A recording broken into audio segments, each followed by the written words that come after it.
Are British security services to blame for Jihadi John? We now know a lot more about the masked Islamic State militant who's featured in those beheading videos. His name is Mohammed Emwazi from West London. He moved here from Kuwait when he was 6 and studied computing at Westminster University. What we've also heard is claims that he may have been driven to what he's done by his treatment at the hands of British security forces. According to lobby group Cage, he was questioned and harassed by MI5, who also tried to make him an informant. So how did this apparently humble, beautiful young man become one of the world's most wanted? Is there any excuse for what he's done in Syria? Can someone become so radicalized that they turn into a murderous psychopath? You tell me, after the news with Ushma Mystery. Got something to say? Then say it. Nihal on BBC Asian Network. Ushma, thank you very much indeed. Are British security services to blame for Jihadi John? We now know this man to be Mohammed Emwazi. He's on the front page of every newspaper this morning with lots of details about his life. The Islamic State militant pictured in the videos of the beheadings of Western hostages is a Kuwaiti-born Briton from West London. But what's also been revealed is details of the difficulties he faced with the security services in the UK. He was known to MI5 for at least 6 years, and they even tried to recruit him as an informer. So is this kind of treatment enough to make someone so radical? Do security services have to accept some responsibility for what he became?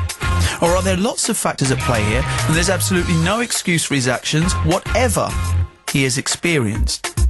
It's also claimed the harassment he faced from security services made him feel like the victim of injustice, as well as isolated and alienated. Can you empathise with that? Don't the authorities have to use all means possible to keep this country safe? And that means a softly approach just wouldn't work with these people. Or are we just looking to explain away his brutal actions, when really there is no explanation other than that he's a cold-blooded murderer? Do you think the security services could have stopped this if they'd taken a different approach? And then what different approach could they take? So ultimately, I'd like to know from you, do you think that British security services are to blame for Jihadi John? Or do you feel that that is a simple excuse, that it diverts attention away from his friends, his family, and the version of Islam he was sold? And while you say yes, of course, the harassment could have led to him feeling isolated and alienated in the UK, that is not the same as being willing to cut someone's head off, which is what he seems more than willing to have done on a number of occasions. So, get in contact with me. Tell me what you think. Do you have some sympathy with this argument that the British security services have to accept some responsibility? This young man, Mohammed Emwazi, was willing to leave this country, go to Kuwait, get married, start a life and a family. But the British government stopped him from going. Why? Or would you say, well, he wouldn't have been on MI5's radar if he wasn't a radical or at least had extreme sympathies in the first place? Give me a shout. Tell me what you think about this. Do you think the British security services should take the blame for the man who became Jihadi John?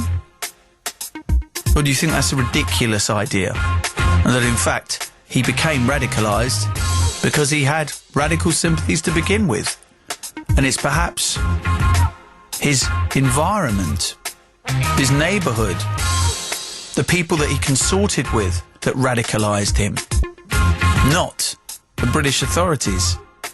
81869 is the text number. You can send me a text right now. You can email me right now as well, nihal@bbc.co.uk. Go onto our Facebook page, leave a post for me there, or you can tweet me at BBC Asian Network. But as I always say, it's called the phone-in show for a reason. So here's the phone number.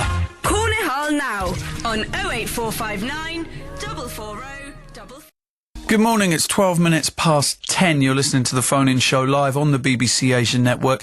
Get in contact with me this morning and tell me, do you think that British security services are to blame for the radicalisation of Jihadi John, as he was of course known in the newspapers up until Thursday, when an American newspaper revealed that his name was Mohammed Emwazi and he was from West London, Kuwaiti-born, came here when he was 6 years old.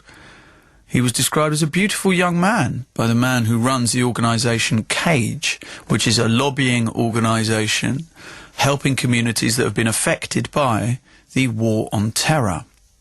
Before we speak to Kerry Bullivant, who is a representative from CAGE, let's speak to Ashgar Bukhari from the Muslim Public Affairs Committee. Good morning, Ashgar. Good morning. I don't think any of us would get a prize for guessing that you agree that the security services have to accept responsibility for this. Why? Well, we don't know if they have to, but it's definitely one angle that we should be looking at. Just like we look at every single angle under the sun when looking at any reason why people take terrorism. If it had been a madrasa, for example, they would have been all over it like a rash. I've heard in the media all day yesterday and today, what university did he go to? What mosque did he go to?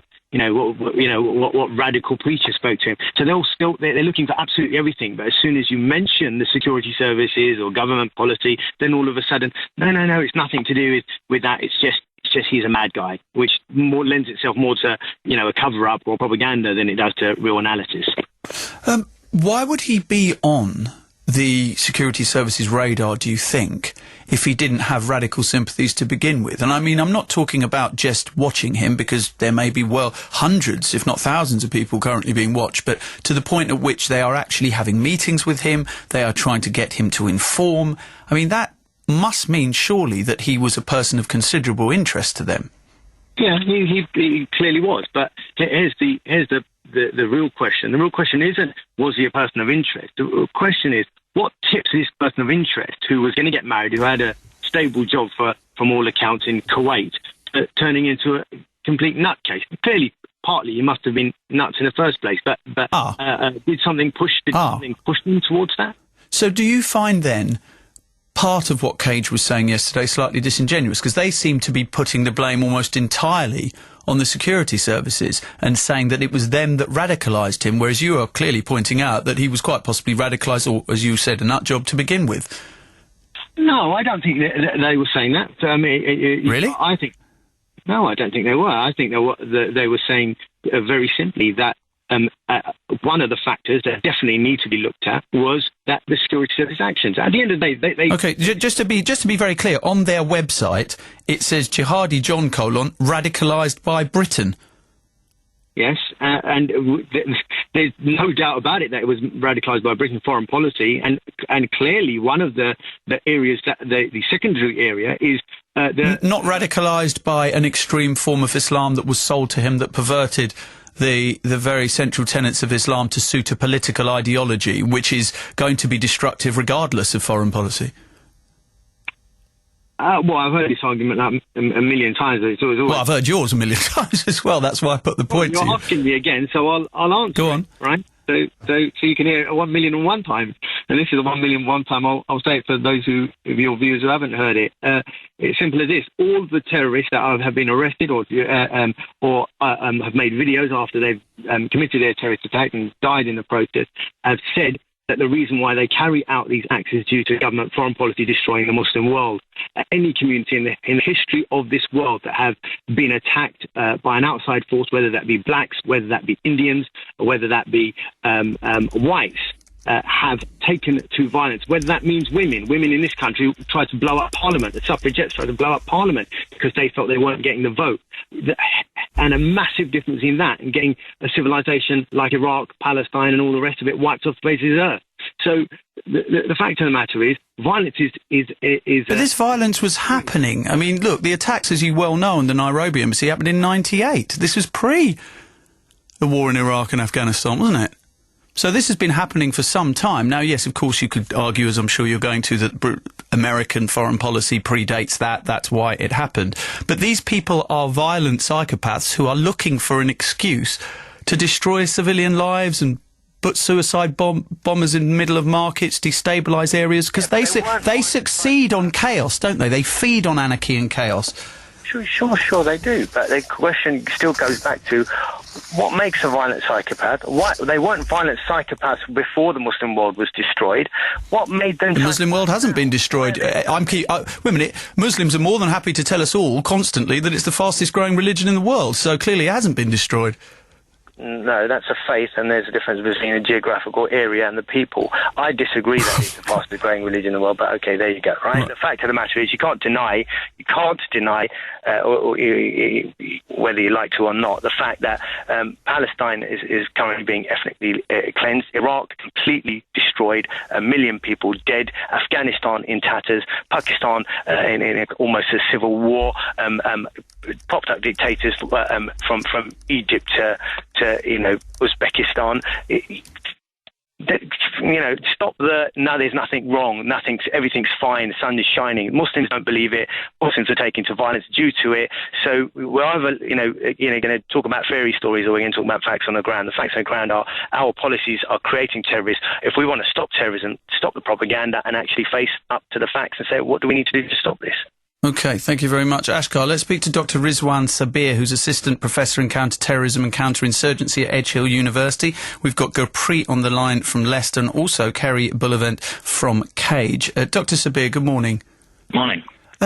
You hear Ashkar Bukhari and his ilk's arguments constantly, I'm sure, that it all comes down to British, American, Western foreign policy. What is the counter-argument to that? The counter-argument is that this is primarily driven either through religious doctrine or ideology. And of course, ideology is only useful when there is a conducive political environment. Otherwise, you're just dealing with a set of different ideas and viewpoints. You need to put those ideas into practice. And for that, you need to have what is perceived to be an unfair or an unjust or a particular political reality. So is this essentially what you're saying is this is a violent ideology looking for a cause as opposed to... No. You asked me what the counter-argument to Ashkar Bukhari's point was, and I'm telling you what that is. That's not my argument. Right, no,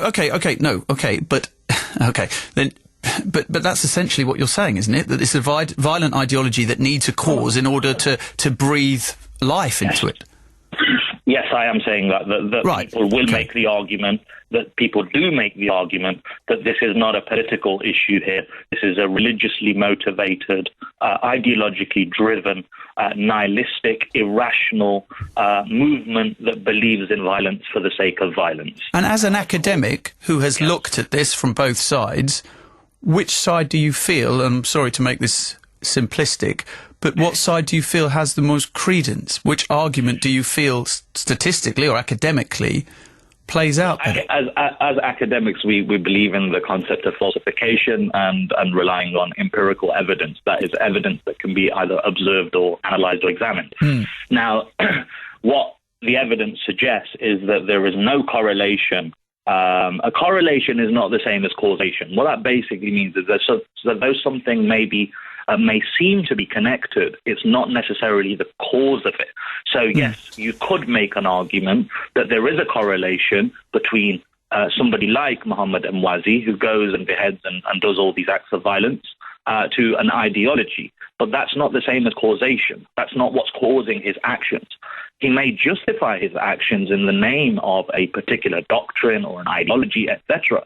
But that's not necessarily what's driven him to pick that knife up and to basically use it on somebody's neck or whichever form of violence you're taking. So and this is a slight misunderstanding as well, that everybody equates correlation with causation. We need to distinguish between those two. Now, when you ask what the evidence says, the evidence quite clearly says that there are a number of different contributing factors to this somewhat redundant, non-meaningful term called radicalization, because radicalization is a term, one, that is used to describe a process that nobody really actually understands. Hence why, after more than a decade of counter-terrorism and since the attacks of 9/11, we're still having this discussion today. What is causing these individuals to go on and become involved in acts of violence? And what you have to remember is that there's a number of different contributing factors, and they can be summarized into 4 points: socio-economic, political, and ideological. Now, like I said, ideological is only one argument that is only given some kind of sanctity when it is met with what is perceived to be an unjust or an unfair political reality. Now, in this specific case of Mohammed Emwazi, aka Jihadi John, what you find is that the political reality that he was faced with didn't necessarily cause him to undertake the violence. At the end of the day, he is an individual rational actor that is responsible for his own actions. But what happens is that when you face injustice, or what you perceive to be injustice, then you recognize within your own mind that the only way that you can fight that injustice is more direct. Now, initially, and these are very early reports, that he was trying to pursue through official channels in the UK, the Independent Police Complaints Commission, etc. He was going through the Kuwaiti embassy in order to understand what was happening with his visa. But what essentially this shows is that this individual was initially pursuing things through official systems of accountability, and failing in that process and encountering the challenges and difficulties at the same time from the security services, which perpetuate feelings of alienation because there is no recourse to accountability. So what happens is that those feelings are perpetuated, and the only way that you can really feel like you are fighting back is to basically fight back violently in a lot of these cases. So what you find is that from going from a normal individual through to somebody who's fighting through the system then becomes involved in thinking, actually, the system is not working for me, and the only way to therefore challenge the system is to directly confront it through violence.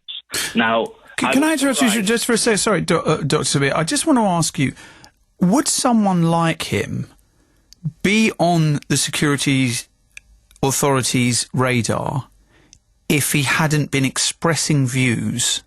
And I'm not talking about just being under surveillance, but to the point at which they are having meetings with him, they're trying to get him to become an informant.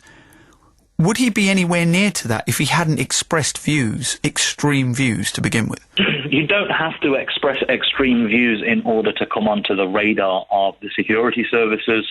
And the whole reason for that is that when you are being approached or being monitored, when you are expressing extreme views, the security services would argue that the process of radicalization has already started, hence why you are expressing extreme or radical views. So it goes back a lot further than that. And what the security services and the security apparatus essentially do is they use indicators to assess whether somebody is a terrorist or not. What are those indicators?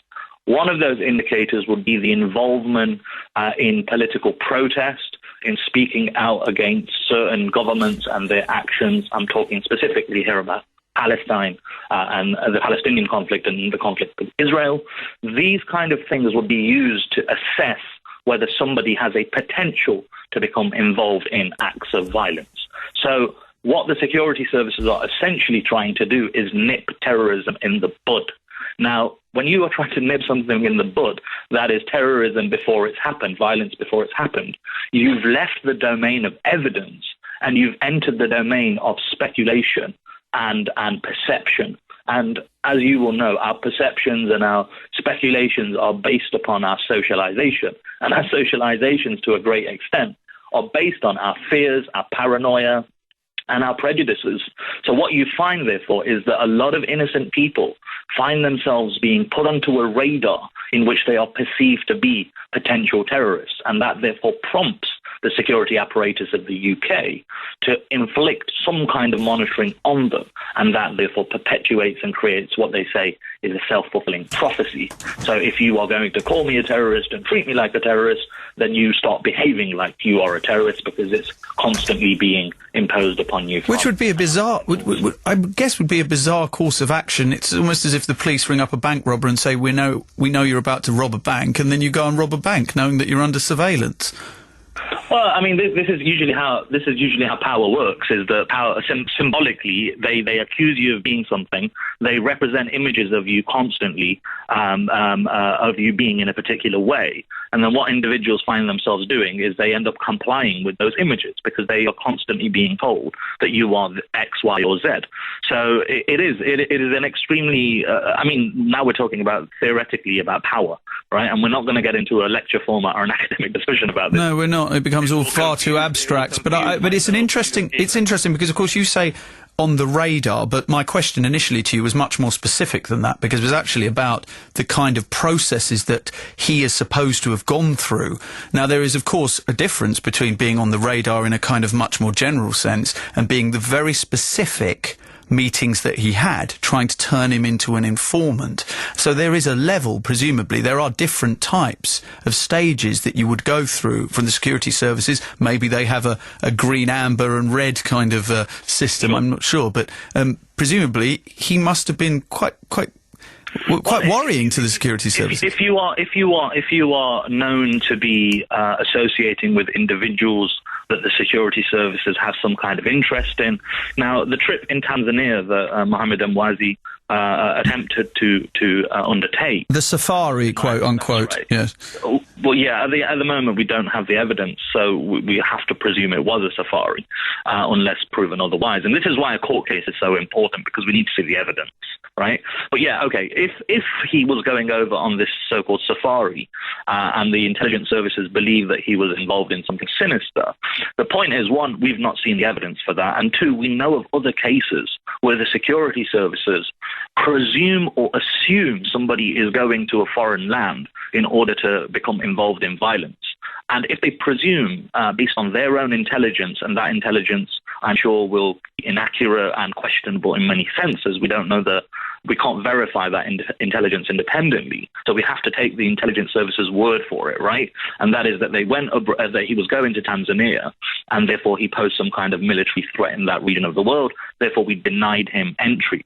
Now, the problem is, if you are presumed to be going there for fighting, then and you are known to hang out with known individuals who have interest, then you become of interest to the security services yourself. And the problem here is that whilst it is not improper for the security services to try to recruit informants, what needs to happen is some kind of investigation to ensure that the methods that are being used by the security services are within the law and they are appropriate. Because what we seem to be finding from this case, and also the case of another famous case, Michael Adebalaji, the Woolwich attacker, is that if the security services are going in trying to turn or recruit these individuals, and that is perpetuating their grievances, then I think the intelligence services need to sit back down, go back to the drawing board, and reassess their own strategy on how they are actually undertaking their operations and what kind of approaches that they are using.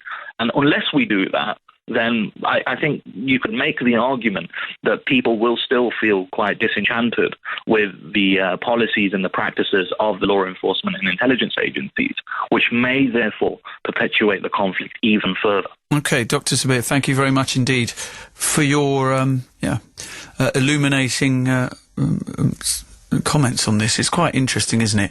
Do you think that the security services are to blame for the radicalisation of Jihadi John? Now let's speak to Kerry Bullivant, a representative from CAGE, which is an advocacy group which helps communities that are impacted by the war on terror. Kerry, good morning to you.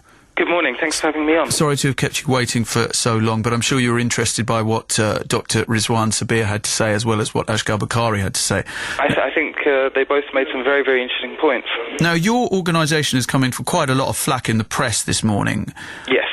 About what you said yesterday about this man. And even Ashghar Bukhari pointed out, contrary to what Hassan Qureshi said from CAGE yesterday, that this man probably was a radicalised extremist.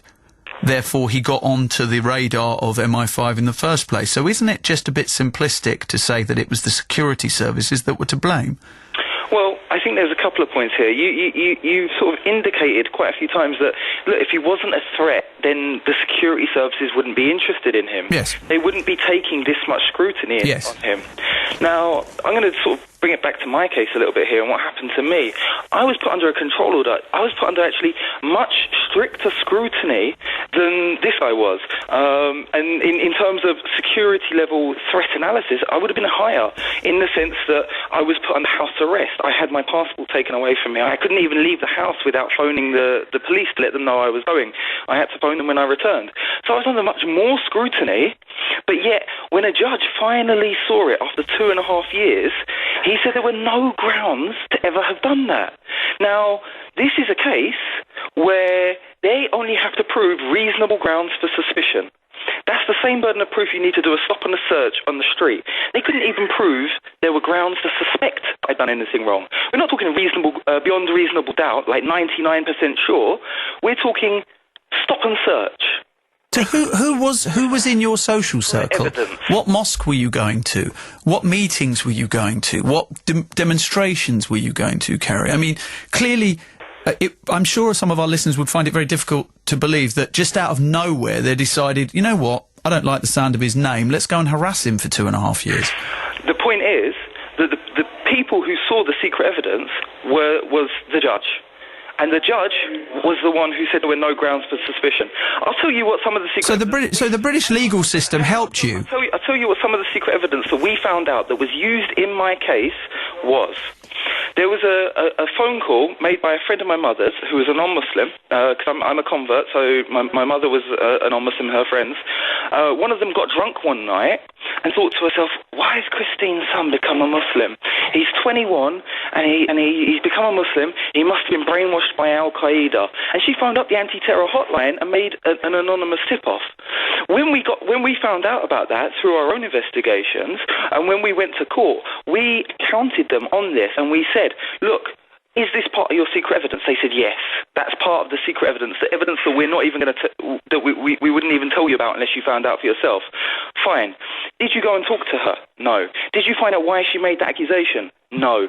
Now, you're a journalist. You know about fact-checking. If you're going to put a story out there, you go and you check what you're saying. If you know that nobody is going to check up on your story, the pressure on you to do that becomes a lot less because there's no accountability, there's no due process, and that's what this all comes down to. But Kerry, but what's interesting about your own story, and I think what is stark about it, is you went through the British legal system, and in the end, a British judge, part of the establishment, said it is unlawful what the security services are doing. And you went back to your life, and now you lobby on behalf of people like you who are wrongly harassed by the British government. What you didn't go and do was chop the heads off people, which does strike you, I'm sure, as an extreme, radical, psychopathic act. And therefore, there is a great difference between you and this man, Mohammed Emwazi. I say to that there, but for the grace of God. I tell you this. Justice must not just be done, it must be seen to be done. Because if people do not have the perception that they will receive justice, then they will be forced into actions which they would not otherwise take. So, for example, when I was on my control order, I wasn't even told what the allegations were against me. Not even the allegations, let alone the evidence for those allegations. I was told that I would have a secret trial and I wouldn't be even able to defend myself properly. The control order was being extended year upon year in a secret hearing with the Home Office, and I had no involvement in that.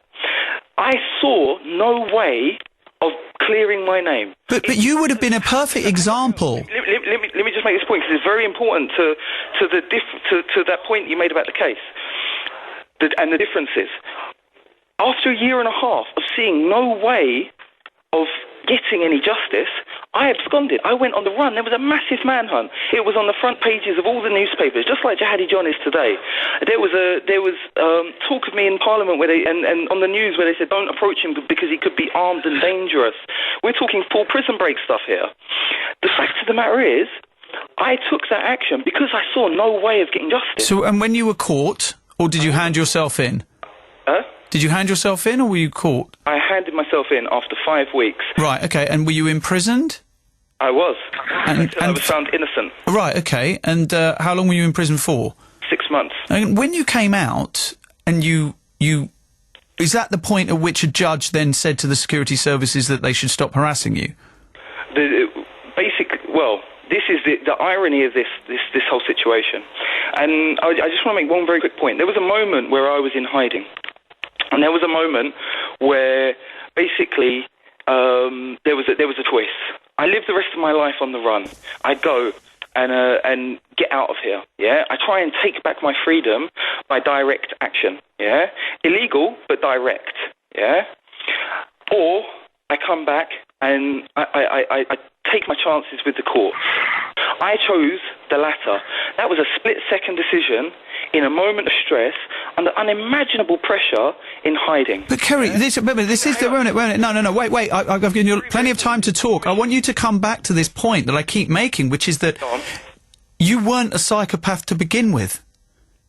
No, but the actual decision to go on the run, and the decision... Out of fear and out of frustration and out of anger, and I'm sure many people listening can understand that, because you were innocent. You hadn't done anything wrong. But those are the emotions that can lead people into situations. The other people that I was on the run with... You say it as if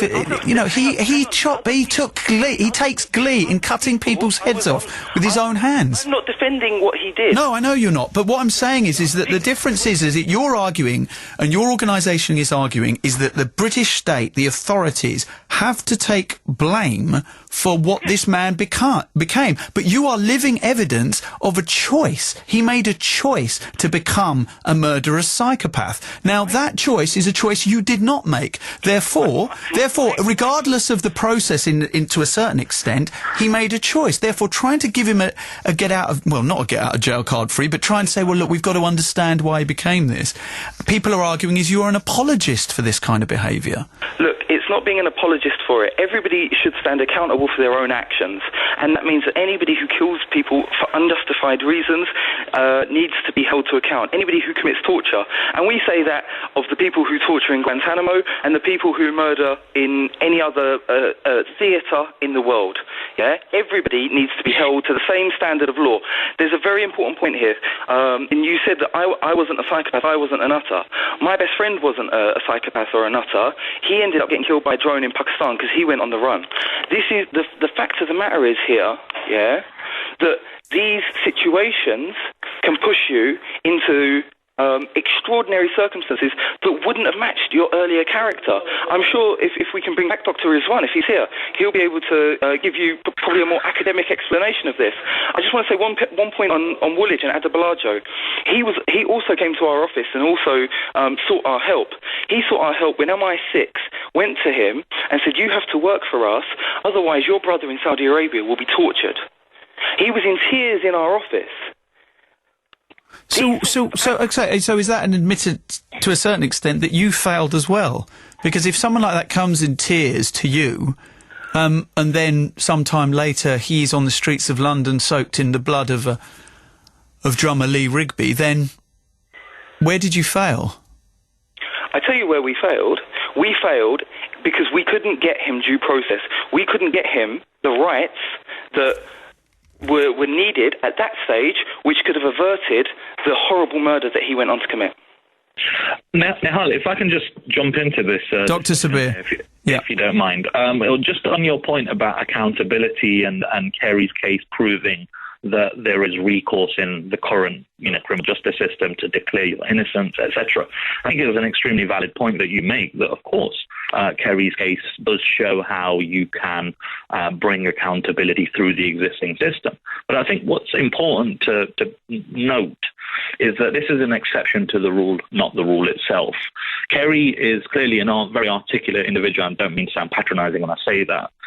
He's clearly well informed about these things. And he also had an extremely powerful infrastructure that was helping him bring accountability. And he has not gone into that, but I know that Gareth Peirce, one of the most infamous human rights lawyers known to this land ever, represented Kerry, and I know that Liberty, the human rights organisation, were also involved in helping Kerry bring some kind of accountability and justice for his, or vindication for his name. So you have to recognise that most of the individuals that are being detained, questioned, interrogated under anti-terrorism powers are not as articulate as Kerry is, and they don't have the infrastructure or the networks that can offer the support that is absolutely required in order to bring accountability. So when we say there is recourse for accountability in the system as it stands, yes, there is some space to manoeuvre, but I think it's also very important to recognise that the individuals that are largely targeted under the anti-terrorism powers don't usually have the networks or indeed the ability within themselves or the strength to fight the injustices that they are faced with. So Kerry's case is an anomaly. It's not the rule. Sorry, no, actually, Kerry, 1 second. I mean, I've got Gurpreet in Leicester to speak to. Kerry, sorry, and who's been waiting a while, and Safraz in Leicester as well. 81869 on the text, or you can call us on 08459 440 445. Gurpreet, good morning. Good morning. What do you think, sir? Valid points from each individual that's been online so far. I think my views are my views, and this is how I feel. I think there is a lot of accountability that CIA, the MI6, the MI5 need to take, and it needs to come out at some point, because I mean, when your guys called me back, I was trying to state the fact that a couple of days ago you had a caller online which was trying to say the same kind of thing, the other day, where don't take this the wrong way, Nihal, but you were basically trying to get him to prove where is it and how can he be saying that these guys, the CIA, the MI6, have made these ISIL groups, Bin Laden, went after Saddam, for their own reasons, for power. And today we're having a discussion on it, which I'm glad. And, in Kerry's case, he had the support. He had people there telling him, no, come on, you're better than that, possibly, and taking him on the right path. But others aren't that lucky, unfortunately, when they're in that situation. Some people make the wrong decisions, and they have to live with that. So my views are that, yes, they are accountable, and they should be held accountable for these kind of recruitment processes that they tend to go through, which is really, really, really harsh. Gurpreet, thank you very much. Safraz is in Leicester. Good morning, Safraz. Hi there, morning, Nihal. Are they to blame, the security services, for Jihadi John? Do you know what? I'm coming on the show with my own personal experience of travelling through the airport with a very large group of my family. We were travelling to Spain last year, and basically what happened was we've got toddlers, we've got grandparents, we've got kids, we've got everything kicking about. And one of my little sisters, after going through the security checks in the airport, picks up a leaflet that's lying on the table which says information about Syria. And as soon as she picks it up, she's approached by two uniformed individuals in suits. And she was questioned for at least an hour and a half, and they were ready for her to miss her flight, for her to be left behind from her family, everybody else. And she's under 16, right? And that was only an hour and a half of our life, where it was quite a scary moment where we don't know where they've taken our sister, we don't know what's going on. And she was pulled up because she picked up a leaflet on Syria, and she came back and she was questioned and grilled about everything under the sun. And that was only an hour and a half of our life. Whereas the people that are targeted, this was Frontline that approached us. The people that are targeted, they're going through this on a more severe level. I mean, my background, my family came from the time where Idi Amin kicked everybody out, and they've seen horrific things in their lives. But the thing is, this was a scary moment that stuck with us for a very, very long time. And that was an hour and a half, which is unbelievable. So people I see what you mean. So if you take the fear that you guys felt and then multiply it by hundreds of times, then you can kind of get an idea of how some of these people will feel. I mean, Safraz, a lot of people argue, though, no smoke without fire, and the security services, they have to be so much more forensic than us, because ultimately they are there to stop us from going through what happened on 7/7 and what happened in 9/11, and since then they have stopped many more 7/7s from happening, haven't they? No, that's good, but what you call is a 15-year-old travelling with 3 toddlers, grandparents, travelling to Spain, dressed in flip-flops and earrings dangling, and is that really somebody that's a target? Well, wait a minute, just as we found out in the last week, are 3 15-year-old girls with great educations and come from loving families, should they be targets? Should we be looking at them? Well, when we don't, they end up crossing the border into Syria, which is what we've seen.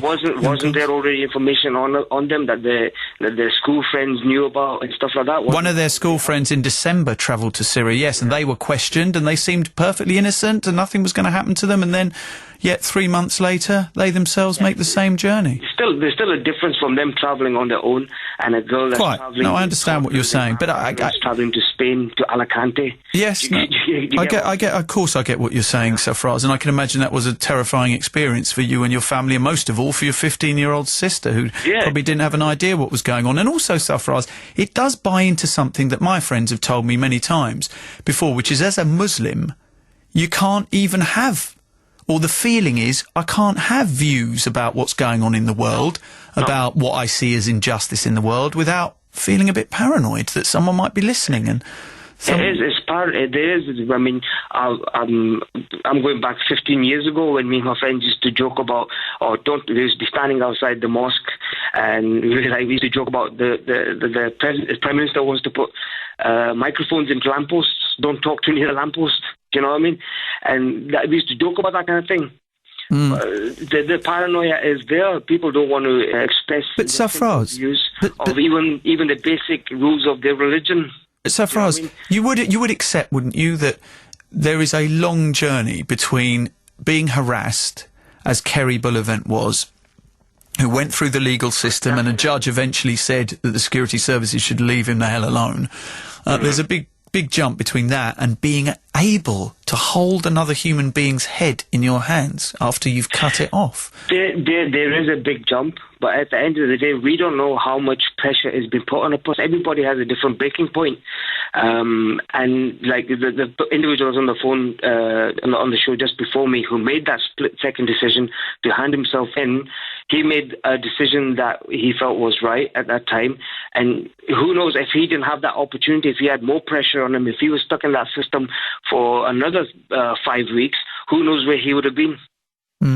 All right, Safraz, thank you. I want to bring Dr. Rizwan Sabir back in, Assistant Professor in Counter-Terrorism, Counterinsurgency at Edge Hill University, to ask him a very practical question, which is, what can the security services do? I mean, as the IRA once chillingly said, you have to be lucky all the time. We only have to be lucky once. And that, of course, means that the net has to be wide. They have to take any little thing that is said, including the friend of someone's mother saying, I think he's become a Muslim because he's joined Al-Qaeda. They have to take all of these things seriously, don't they? That's a very, very good question. The security services do not operate in a vacuum. They are there to serve, and they take their orders from politicians. So ultimately what you find is that they are involved in methods that will stop and reduce the risk of violence. Ultimately, the security services have to. This is a political issue, not one that's largely revolving around what laws we need or what interception powers we have or want. So I think we need to distinguish between the methodology used to stop violence or reduce it, and also what will lead to a lasting solution. Now, you mentioned the example of the IRA, and in a way I'm very glad that you did, because it makes my point for me. And that is that was ultimately a political settlement that resolved the conflict. But that's because you had someone to negotiate with. As you're well aware, you don't have. It's not the same organisation, is it? Al-Qaeda, Islamic State, and also as well, they're not interested in negotiation, are they? I mean, that's... Well, that's you see, that argument that you've just said, that they're not interested in negotiation, is based on an assumption that the opponent in this case is irrational and beyond belief. And what does that lead to? What does that mean? It means when you declare your opponent to be involved in violence for the sake of violence, you decontextualize the opponent's violence. And what you ultimately say is... But what they want is not acceptable to huge parts of the world. Hang on, what you imply is when you decontextualize or represent the opponent as being irrational and nihilistic is that you say we can't talk to these people, therefore fighting endless war is the only option or the only solution. Now, when you they're not arguing to fight an endless war, are they? They're arguing to destroy them, and that's what various governments in the Middle East want to happen, and their destabilizing effect, the fact that they have no truck with anyone who is of a different faith of them, therefore anyone of a different faith cannot live in the regions that they control, means that it's very difficult to find a point at which you can negotiate with them. I mean, you do have to break the movement down. It's not a homogenous block. Political Islamic movements, violent. Well, I'm talking about ISIS specifically. Okay, ISIS. You see, ISIS is a phenomenon. Actually, do you know what? I want to get back because you didn't actually answer my question. What is it that the security services can do differently to what they're doing now? You kind of slightly dodged it by talking about politicians. No, it's not dodging. Because I want to know. You said that they're not doing what they should be doing, but yet... No, the security services are doing what they should be doing. Okay, they are intercepting communications. They are trying to recruit informants. They are operating within their remit, and in fact, on a lot of occasions, they are operating outside of it, involved in extrajudicial actions, such as being complicit in torture, and we know that's been proven now from the CIA leaks that have come out and the CIA torture report, right? So they are doing everything that they can, but I'm saying that in order to find a solution to this problem, we have to recognize that this is ultimately a political issue, and for that reason will require a political settlement. And the only people that are able and have the ability and the means to do that are the political classes. And until the political classes, because the intelligence services operate on what the politicians... Well, they're not going to give them less powers, are they, necessarily? No, but we're talking about... No, the powers are enough anyway. You know, we in the UK... But we're talking about radicalisation, that they are part of the problem, that the security services... the way that they carry about their business forms part of the radicalisation of these young people. That's what Cage is arguing, and that's what others are arguing. And yet, how do you do it differently? Because if you're arguing, as you have done, that they are doing exactly what they should be doing, then where does this stop? Well, it's just this circle. Every tactic that the security services use has to fulfill a strategic objective. Now, if the strategic objective is to stop political violence and the threat to the UK from manifesting itself violently, yes, then you could say that the methods being used by the security services are counterproductive. And the reason they are counterproductive... Right, so what's the alternative then? Hang on, if they are counterproductive, then that is perpetuating the conflict. Now, the alternative is that there needs to be, like Kerry Bullivant from Cade said, justice needs to be seen to be done. And for that reason, what needs to happen is... This is a very vague answer, Dr. Sabir, because I'm sorry, but, you know, you're dealing with specifics of how intelligence services deal with these individuals. Now then you argue it's counterproductive. Then I ask you, what's the alternative? It's an investigation. We need to investigate what is actually happening in Thames House and in the field where MI5 operatives are operating. Right, okay, but we know that because wait a minute, but we know what they're doing because, of course, we've got people like Kerry Bullivant who'll tell us because they've been through it. So what alternative can they be doing to protect us from these psychopathic individuals who wish to blow up themselves on buses and on tube trains? You know, what are the alternatives for the security services other than the surveillance, other than taking threats seriously, other than making sure that people who consort with radicals with radical ideas, people who went to meetings by Omar Bakri Mohammed, what can they do? Well, this is what I'm telling you. What they are doing... hold on. What they are doing is they are undertaking actions that they have been given the power to do, and they are doing that with some element of autonomy and freedom, right? Ultimately, they are responsible to the politicians. Yeah, okay, we get that. What I'm saying is what needs to happen on the ground is that they need to be... No one knows what they're actually doing. All we have is snippets of information from people like Kerry Bullivant to say that this is what happened to me. And what happened to Michael Adebayo? And what happened to Mohammed? So we do have a picture. I mean, we can certainly... I mean, someone like you're an expert in it. If you don't know what they're doing, then what? Then... Now, we have random snippets of information. There is no official kind of inquiry that has been undertaken into the operations of the security services. So what are your suggestions?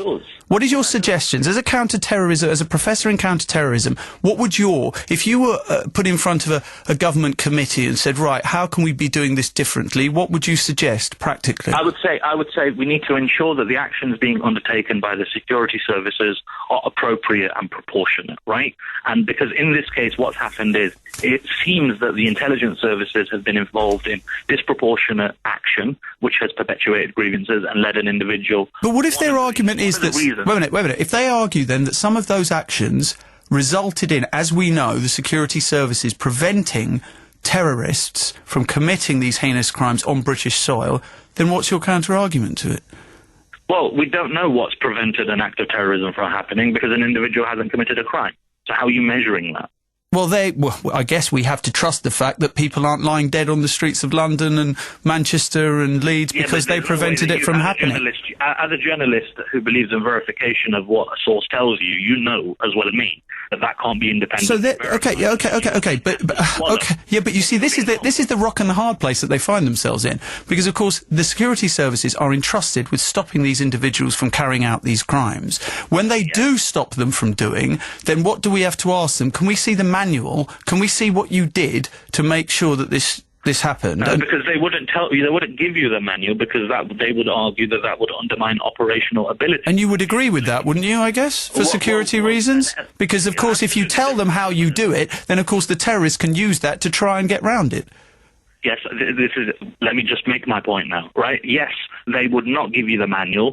2, I would like to see the manual in order to verify what they're saying. And 3, this is why an independent inquiry is absolutely fundamental in order to ensure that we can have some kind of accountability and knowledge about the security services activities. Until we know what they are doing, how they are doing it, and when they are doing it, how are we ever supposed to verify what they are telling us? But some things, do we not have to just trust the fact that some things have to remain secret in order to preserve the security, the freedoms? Nobody's denying that, but if you look at you are.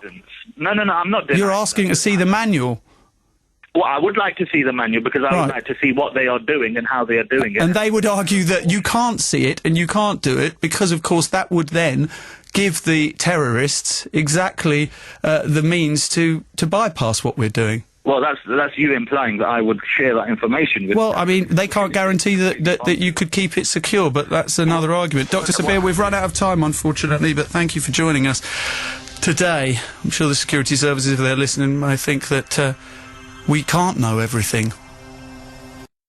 In the first hour, we were talking about whether you felt that the security services were to blame for the radicalisation of Jihadi John. That is what CAGE, which is an advocacy group that helps communities that have been affected or impacted by the war on terror, believe.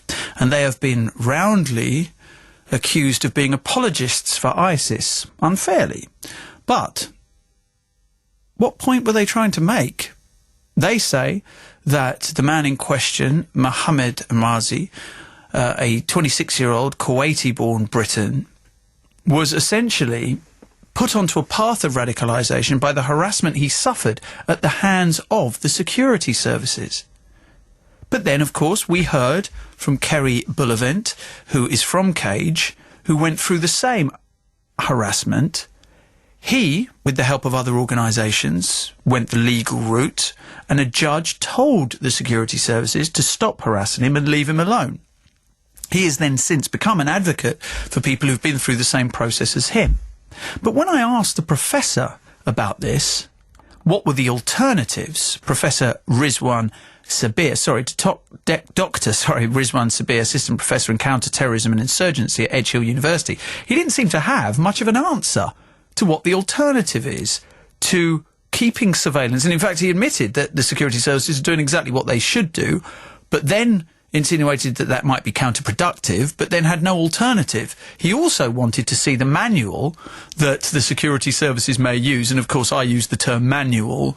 He wanted to know the procedures that the security services use in order to capture genuine terrorists and stop them from committing the kind of crimes that we saw happen on the streets of London in 7/7. But then, of course, why would the security services do that? Why would they tell us the methods that they use? How could they be sure that the information that they gave to Dr. Rizwan Sabir didn't somehow, not through his doing, but make its way into the public's faith? Therefore, of course, the terrorists would know the methods that the security services are using in order to catch them. So, we kind of went round in circles a little bit in the first hour. Swapan is in East London and called in. After that, we have Abu Isa, we have Amrik, and we have Fahad Hussein to speak to me about this. Swapan, good afternoon. It's okay, yeah? Yes. Good morning. Good afternoon. What I'm saying is this Jihadi John, this wicked man who beheading people, he should take he's the wicked person, and we shouldn't blame the security service for detaining him when he was, and the MI5 was questioned him when he was traveled to Tanzania with other two people. And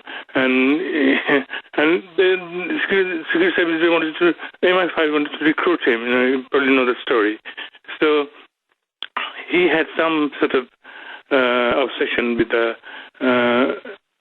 Somalia's Al-Shabaab, which was reported in the previously. So he has influence from the at the place he was working at Syria as a guard, prison guard. Captive said that he was watching the video, so he had some training there to be Jihadi John. So security service doing their job, detaining and questioning like MI5. So can I just because I've got to move on, but so just to be clear, you feel that the security services were just doing their job? Because they have to protect the general public in this country. Yes, Swapan, we're going to have to leave it there. Thank you. I agree with that. They have to, of course, protect us in this country. Abu Isa called in. Very good afternoon to you, Abu. Good afternoon. I don't know what that guy was talking about. I think he hasn't got a clue what he's talking about, to be honest with you. Okay, mate. Well, let's hear what you have to say then. Right, my personal experience back in 2011 when I came back to the UK. I went on a 2-week holiday to Pakistan with my family. But my family had gone before. My child, he fell and he fractured his skull, so I had to go and bring them over.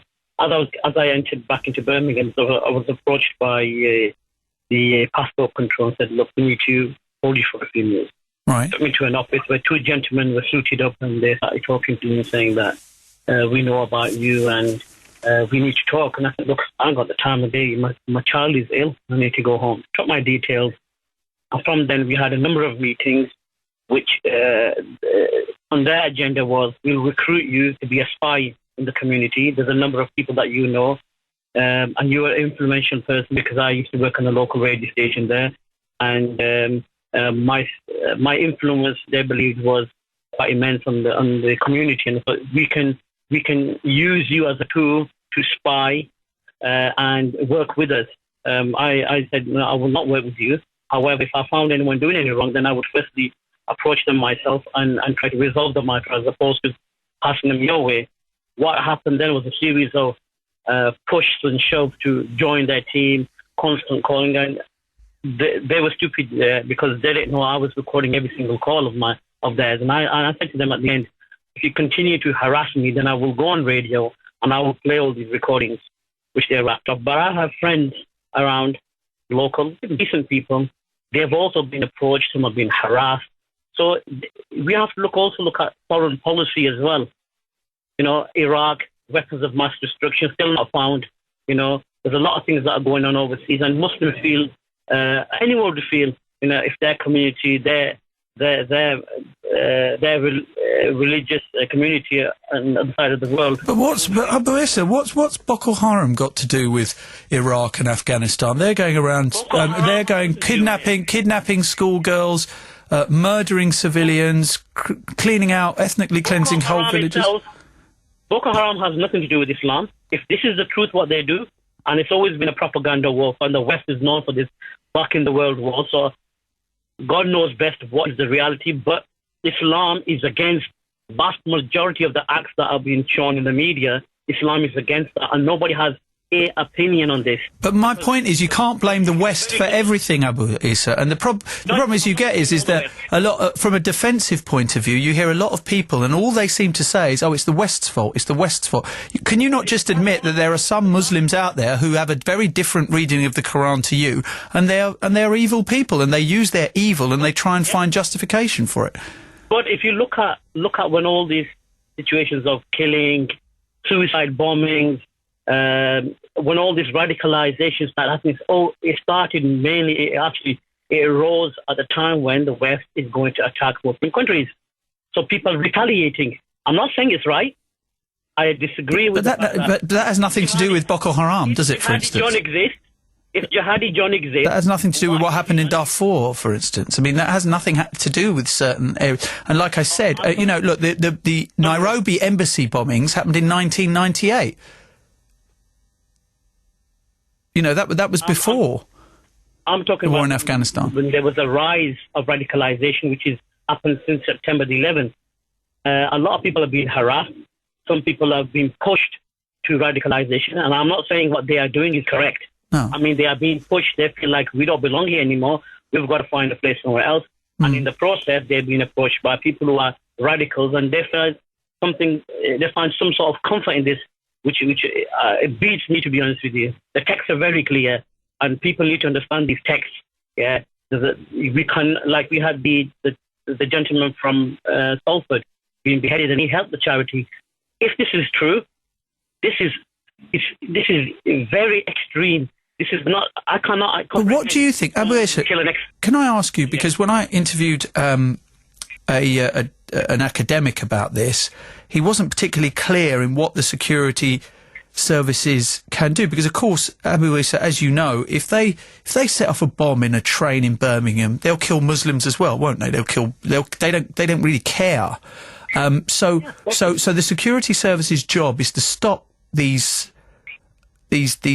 people, these extremists, from destroying our way of life, and they have to go to quite considerable lengths to be able to do that, don't they? So what can they do alternatively to what they're doing now? Of course you feel harassed, and I can completely understand how angry you must have felt as an innocent human being to be harassed by the security services like this.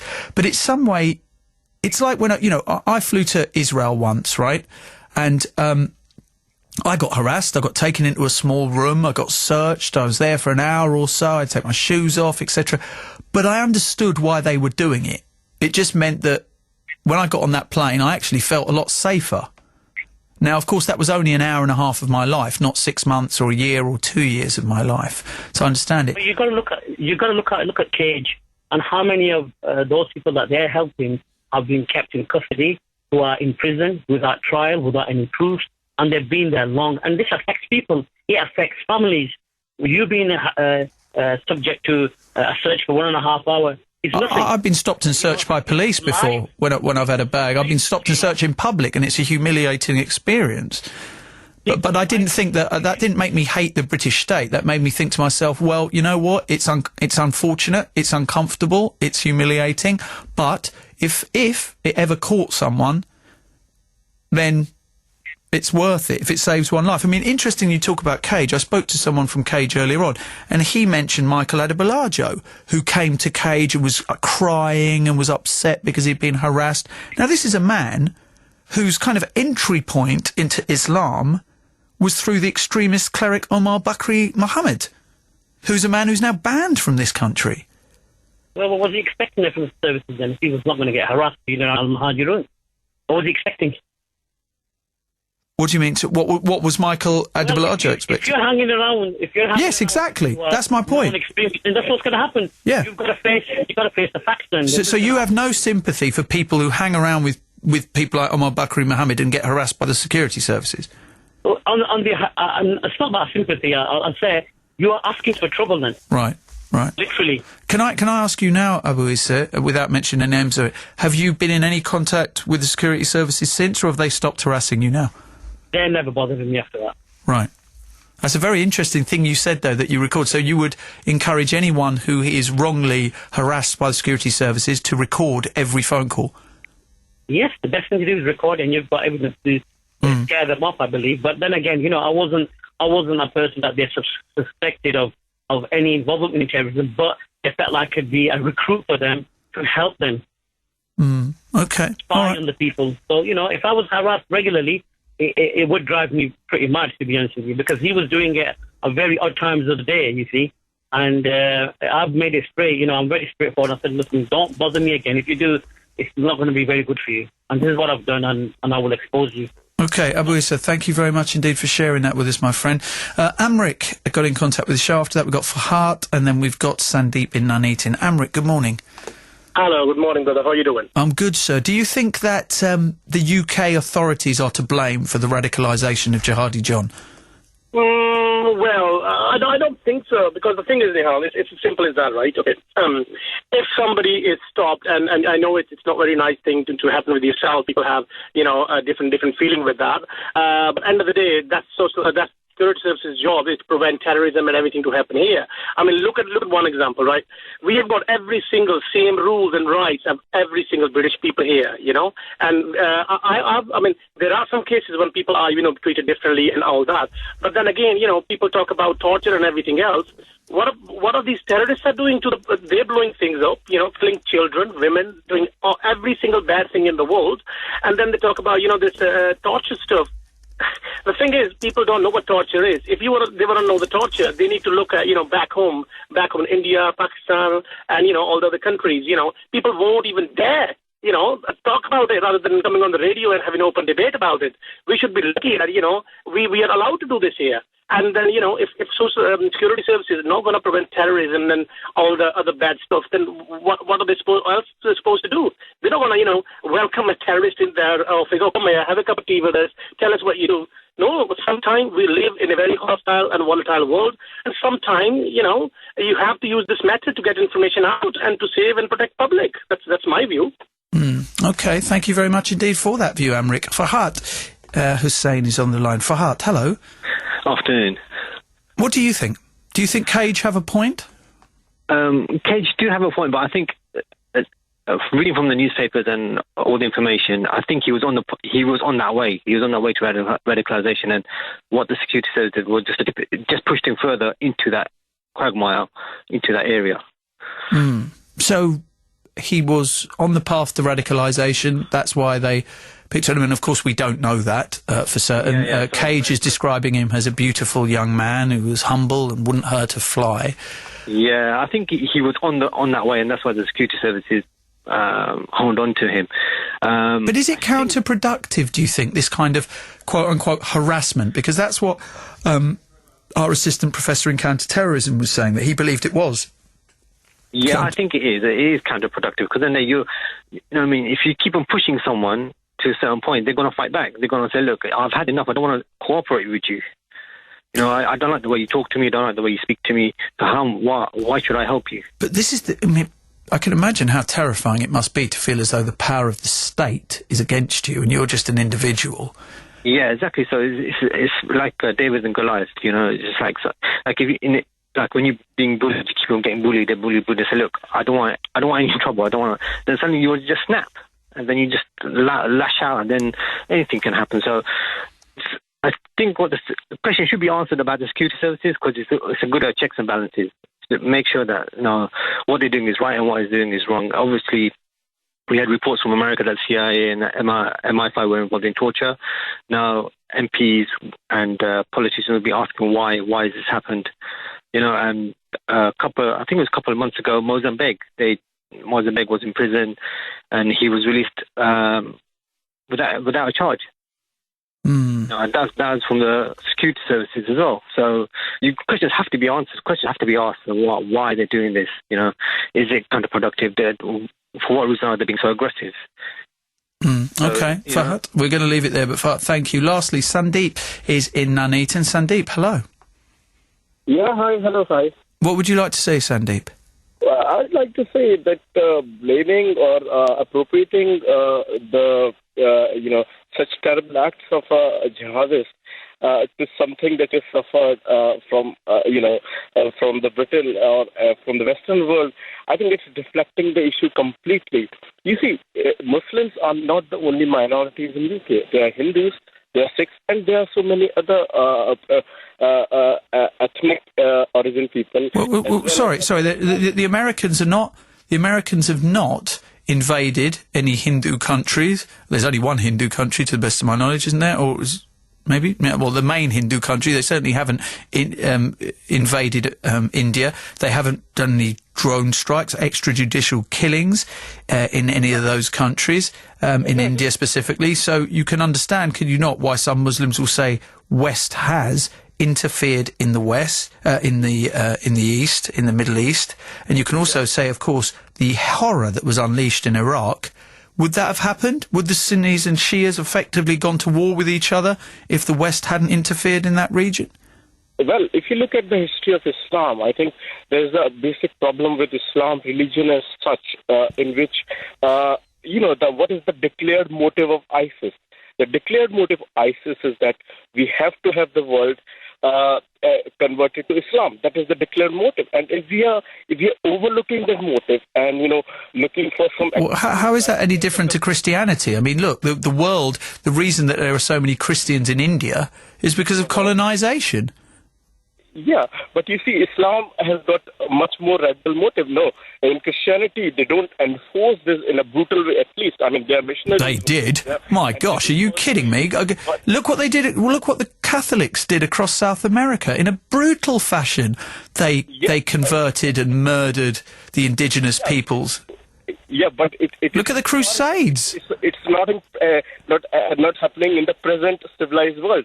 What Islam is doing is, the ISIS form of Islam is enforcing its religion. You said they have a very declared religious motive, and to find excuses like, somebody not treat me nicely, I mean, that's absolutely ridiculous explanation. People from all other, Hindus quite much look like Muslims. They suffer almost the same discrimination, if it was any discrimination in Britain, but they don't take the weapons, they don't kill people like in the streets and things like that. I think there's a problem with Islam. The Islam has got a clear motive. There are 2 or 3 parts of Islam. I don't know whether... Sandeep, I mean, look, Sandeep, we're kind of... The thing is, you clearly don't like Islam very much, and that is that's colouring your views of this. But Sandeep, there are millions of Muslims around the world who utterly deplore what ISIS is doing. They hate it. They say it has no part in their faith. It has no justification. In fact, the foremost seat of Sunni learning in the Middle East, actually in the world, is in Cairo, the Al-Azhar University, and that has said, now that's the supreme seat of Sunni learning in the world, has said that ISIS and its actions have no justification in Islam whatsoever. So, actually, your arguments aren't valid in that respect, because Muslims themselves deplore. No, you see, part of your argument is right, but actually you're ignoring millions of Muslims in countries like Pakistan, in Saudi, where millions of them believe that the world should be completely Muslim. And yeah, I'm not denying that. I'm not denying that Muslims exist who believe that, but then there's Christians, I'm sure, who believe that as well. So if you just listen me out, you see, parts of the world where they are in majority, yeah? They don't accept any other religions at all. So like in Saudi, they don't accept nationalities and they discriminate based on the religion. Is it not right? That is very true. Yes, the Foreign Office advice says do not practice your religion openly in Saudi Arabia. Other religions by Islam in parts where they're in majority. Yes, but many Muslims regard Saudi and its Wahhabi form of Islam to be extreme, and they don't like it. And many British Muslims complain about the influence of Wahhabism on British Muslim thought and life as well. I mean, so there clearly are some issues. In the same way, Sandeep, that there are Hindus who have a great issue with Hindu fundamentalism. And those that believe that India should be purely Hindu and that Muslims and Christians should be driven out of India. And there are Hindus that believe that, aren't there, Sandeep? Well, first of all, Hinduism is a completely different religion to Islam. There's a lot more tolerance in Hindus, as has been demonstrated if you read a bit of history. Well, ask the victims of the Gujarat riots if they felt that. Yes. Ask the Sikhs in 1984 who were dragged out of their houses and murdered by Hindu mobs if they feel that.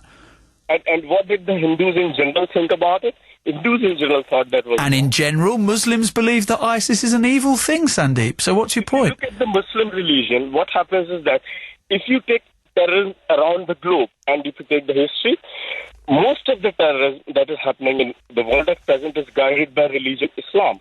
For example, you were talking about Boko Haram. What it is? It's a religious fanatic group against Christians. Okay, all right. If you take Middle East, it's happening the same thing. They have a very clear ideology that they have to somehow enforce their view of Islam and convert. And, that's happened in Bangladesh and Pakistan as well. When independence happened, there were about 15% Hindu population in Pakistan. What happened to all of them? It's less than 1% now. So what they did, you guys completely ignored the brutality that Islam or the version of Islam has inflicted upon other religions. People were forced to convert into Islam, or they would have to lose their lives, or their women would be raped. And to ignore that and to have some sympathy of a silly argument given for some people who are so brutal that they would cut the heads of people, I think this is very, very, ignoring the main issue of what the problem with the religion is. OK, thank you very much indeed, Sandeep. Thank you for your points. Nick in Birmingham said, despite the array of reasons and excuses, there can be no justified reason for beheading a person. This is purely about the individual's intentions and the people who promote this type of action. The naivety of the Bush US government has led to formation of the Jihadi Johns.